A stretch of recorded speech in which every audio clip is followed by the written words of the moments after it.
रे क्लासेस फिरोजाबाद में। हमारा चैप्टर चल रहा था एटॉमिक स्ट्रक्चर, उसमें एनसीईआरटी के क्वेश्चन कर रहे थे अपन। उसी कैटेगरी में नेक्स्ट क्वेश्चन है अपना, देखें बोर्ड पर। How much energy is required, how much energy is required to ionize hydrogen atom if electron occupies n equal to fifth orbit. Repeat, how much energy is required to ionize hydrogen atom if electron occupies n equal to 5 orbit. Compare your answer with ionization energy of hydrogen atom. Compare your answer with ionization energy of hydrogen atom given that energy required to remove electron from n equal to 1 orbit. क्या कह रहा है इस question में? वो कह रहा है कि अगर इलेक्ट्रॉन को फिफ्थ ऑर्बिट से, इलेक्ट्रॉन पांचवी ऑर्बिट में घूम रहा है, पांचवी शेल में घूम रहा है, अगर वहां से इलेक्ट्रॉन को आयोनाइज किया जाए, आयोनाइज करने का मतलब है इलेक्ट्रॉन पांचवी शेल में न्यूक्लियस के चारों ओर घूम रहा है और हम इतनी एनर्जी दें कि इलेक्ट्रॉन न्यूक्लियस के चारों ओर घूमना बंद करे और इन्फिनिटी नंबर की शेल में चला जाए। इन्फिनिटी नंबर की शेल का मतलब है एटम को छोड़कर चला जाए। रिपीट, इलेक्ट्रॉन पांचवी शेल में घूम रहा है ना, न्यूक्लियस के चारों ओर, तो हमें कितनी एनर्जी देनी है कि इलेक्ट्रॉन न्यूक्लियस के चारों ओर घूमना बंद कर दे और एटम को छोड़कर चला जाए। वो एनर्जी हमें कैलकुलेट करनी है। और कह रहा उस एनर्जी का कंपेयर और करो। किससे कंपेयर करें? कि अगर यही केस किसमें हो, हाइड्रोजन एटम में हो और शेल पांचवी की जगह फर्स्ट हो। कौन सी हो? फर्स्ट। दोबारा समझो, एक बार मुझे तब एनर्जी चाहिए, तब एनर्जी की वैल्यू निकालनी है जब इलेक्ट्रॉन फिफ्थ ऑर्बिट में राउंड कर रहा है और मुझे वहां से उसे बाहर ले जाना है। और एक बार मुझे तब एनर्जी कैलकुलेट करनी है जब इलेक्ट्रॉन फिफ्थ ऑर्बिट में नहीं है, पहली शेल में, पहली ऑर्बिट में, और वहां से मुझे इलेक्ट्रॉन को एटम से बाहर निकालना है। तो दो बार एनर्जी की वैल्यू निकलेंगी, एक बार जब इलेक्ट्रॉन फिफ्थ शेल में राउंड कर रहा है और एक बार जब इलेक्ट्रॉन फर्स्ट शेल में राउंड कर रहा है। दो एनर्जी की वैल्यूज निकालनी है। देखें भाई, पूरा देख लिया, क्वेश्चन लिख लिया आपने, हट रहा हूं सामने से, आपने इसका डेटा नोट कर लिया होगा पूरा। अब देखें इसको करेंगे कैसे डिटेल में, वो अब आप समझे बात को। देखिए बेटा, ये हटा दिया है। देखिए बेटा, एनर्जी अगर इलेक्ट्रॉन किसी भी शेल में है और आपको एनर्जी निकालनी है उसे आयोनाइज करने की, तो फॉर्मूला होता है E इक्वल टू, इलेक्ट्रॉन किसी भी शेल में है तो उसकी एनर्जी का फॉर्मूला होता है E इक्वल टू -2.18 10⁻⁻18 ब्रैकेट में Z²/n²। आंसर आएगा जूल में। क्या है इस फॉर्मूले का मतलब? ये फॉर्मूला तब इस्तेमाल करोगे जब आपको पता चल जाए, जैसे मैं आपसे कहूं पांचवी शेल में इलेक्ट्रॉन है, तो पांचवी शेल में अगर इलेक्ट्रॉन है तो उसकी एनर्जी कितनी है ना, वो निकालने के लिए फॉर्मूला इस्तेमाल होगा। अगर मैं बोलूं इलेक्ट्रॉन पहली शेल में है, तो पहली शेल में इलेक्ट्रॉन है तो उसकी एनर्जी कितनी है, वो निकालने के लिए फॉर्मूला इस्तेमाल होगा। तो यहां पर E का मतलब एनर्जी है, N का मतलब कौन सी शेल में निकालनी है, Z का मतलब एटॉमिक नंबर है, आंसर जूल में आएगा। पहले केस में आपने क्या बोला था, इलेक्ट्रॉन फिफ्थ शेल में, तो इलेक्ट्रॉन अगर फिफ्थ शेल में है तो वैल्यू निकालो, E इक्वल टू -2.18 10⁻⁻18, Z की जगह 1 का स्क्वायर क्योंकि हाइड्रोजन है, और N की जगह 5 का स्क्वायर यानी कि 25। आंसर जूल में ही आएगा। सॉल्व करें, है ना, दो पावर इधर से और दे दो इससे, तो ये हो गया 218 और ये हो गया -20। समझ में आई बात? इसे 2.18 की जगह 218 लिखा तो ये -18 की जगह -20 हो गया। नीचे कितना है? 25। आंसर कौन सी यूनिट में चल रहा है? जूल में। और सॉल्व करो, -218 में 25 का डिवाइड लगा लो। कितने का डिवाइड लगा लो? 25 का। ठीक है बच्चों, तो ये आया 8.12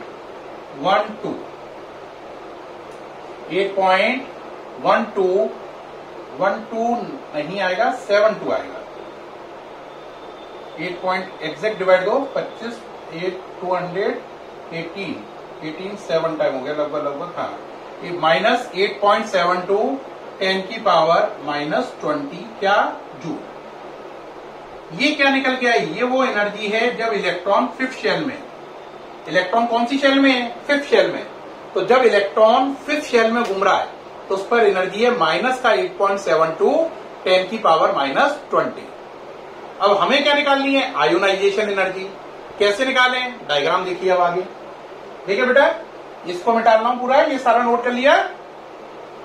अब देखो इसको मिटा रहा हूं मैं, इसका मतलब हुआ इस फॉर्मूले से कि जब इलेक्ट्रॉन फिफ्थ शेल में, ये nucleus first shell, second, third, fourth और फिफ्थ, जब इलेक्ट्रॉन फिफ्थ शेल में तो उसकी एनर्जी कितनी है बोलो, -8.72 10 की पावर -20 जूल।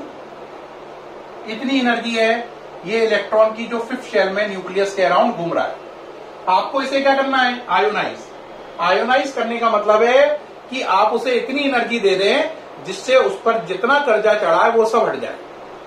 कर्जा कैसे हटेगा, इस पर वैल्यू है ये माइनस की, तो अगर आप इसे इतनी प्लस की वैल्यू दे दें, प्लस का 8.72 10 की पावर -20 दे दो जूल एनर्जी, तो इसकी टोटल एनर्जी कितनी हो जाएगी, जीरो एनर्जी हो गई। तो इसका मतलब इस पर कोई कर्जा नहीं है, कोई कर्जा नहीं है, तो ये एटम को छोड़कर चला जाएगा।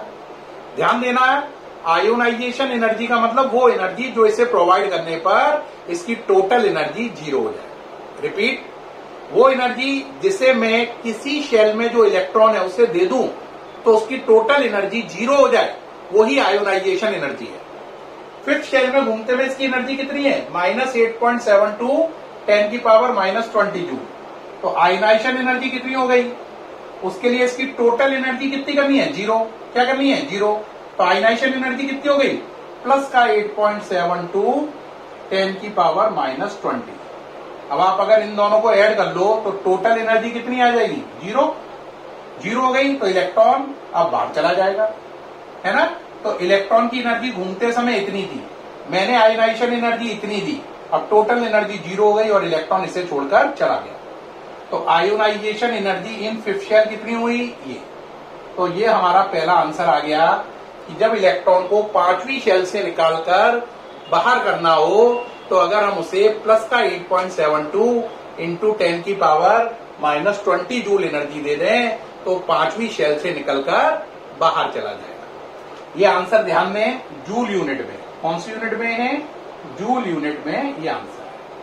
अभी बच्चा कहेगा सर फर्स्ट शेल में होता तो क्या करते, बेटा फिर वही लॉजिक ले लो दोबारा से, ये हटा रहे हैं सारा, फिर वही लॉजिक ले लो, एक आंसर तो हो गया, अब फिर वही लॉजिक लो। बताओ एनर्जी का फॉर्मूला क्या लिखाया था मैंने, formula of energy in any shell, formula of energy in any shell क्या था बोलो, formula of energy in any shell क्या था बोलो, E इक्वल टू -2.18 10 की power -18 Z square over n square, answer joule में।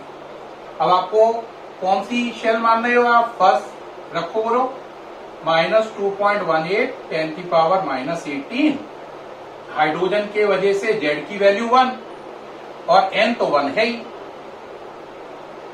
तो 1 का कोई झंझट तो पड़ा नहीं, तो एनर्जी कितनी आ गई, -2.18 10 की पावर -18 जूल। ये वो एनर्जी है उस इलेक्ट्रॉन की जो फर्स्ट शेल में घूम रहा है न्यूक्लियस के चारों। एक इसकी एनर्जी है, ये एनर्जी उस इलेक्ट्रॉन की है जो फर्स्ट शेल में न्यूक्लियस के चारों ओर घूमना है। ये उस इलेक्ट्रॉन की एनर्जी है जो फर्स्ट शेल में न्यूक्लियस के चारों ओर घूम रहा है। और मुझे क्या निकालनी है, आयोनाइजेशन एनर्जी। अब उसके लिए कैसे करें, फिर वही डायग्राम बनाएंगे, फिर बात को समझाएंगे। देख लिया ये सारा, अब डायग्राम पे आ जाइए वापस, ये सारा इरेज किया, फिर सोचो वही वाली बात, ये न्यूक्लियस और इलेक्ट्रॉन हमारा कहाँ है, फर्स्ट शेल में ही है, ये रहा। कितनी एनर्जी है इसके अभी इस समय घूमते में, -2.18 10 की पावर -18 जूल। इतनी एनर्जी है जब ये न्यूक्लियस के चारों ओर घूम रहा है। जब इसे बाहर निकालना है तो टोटल एनर्जी कितनी होनी चाहिए, जीरो। तो इसकी एनर्जी जीरो करने के लिए आप इसको आयोनाइजेशन एनर्जी कितनी दोगे, प्लस का 2.18 10 की पावर -18 जूल।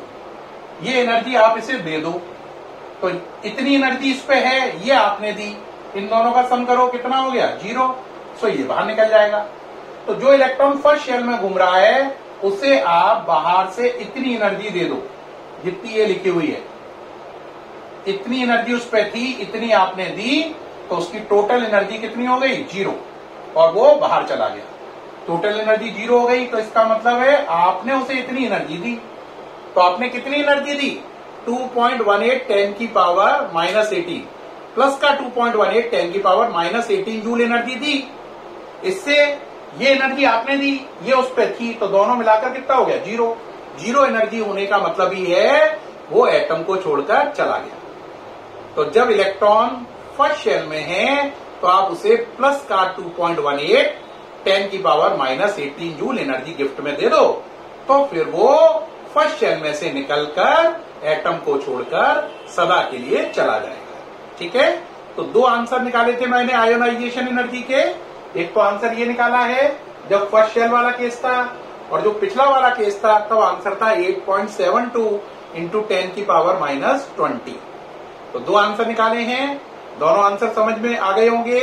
एक तब था जब इलेक्ट्रॉन को फिफ्थ शेल में से निकाला है, एक तब है जब इलेक्ट्रॉन को फर्स्ट शेल में से निकाला है।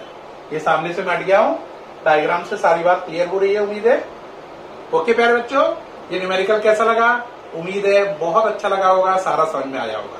थैंक यू वेरी मच प्यारे बच्चों। फिर मुलाकात होगी नेक्स्ट वीडियो में। Thank you.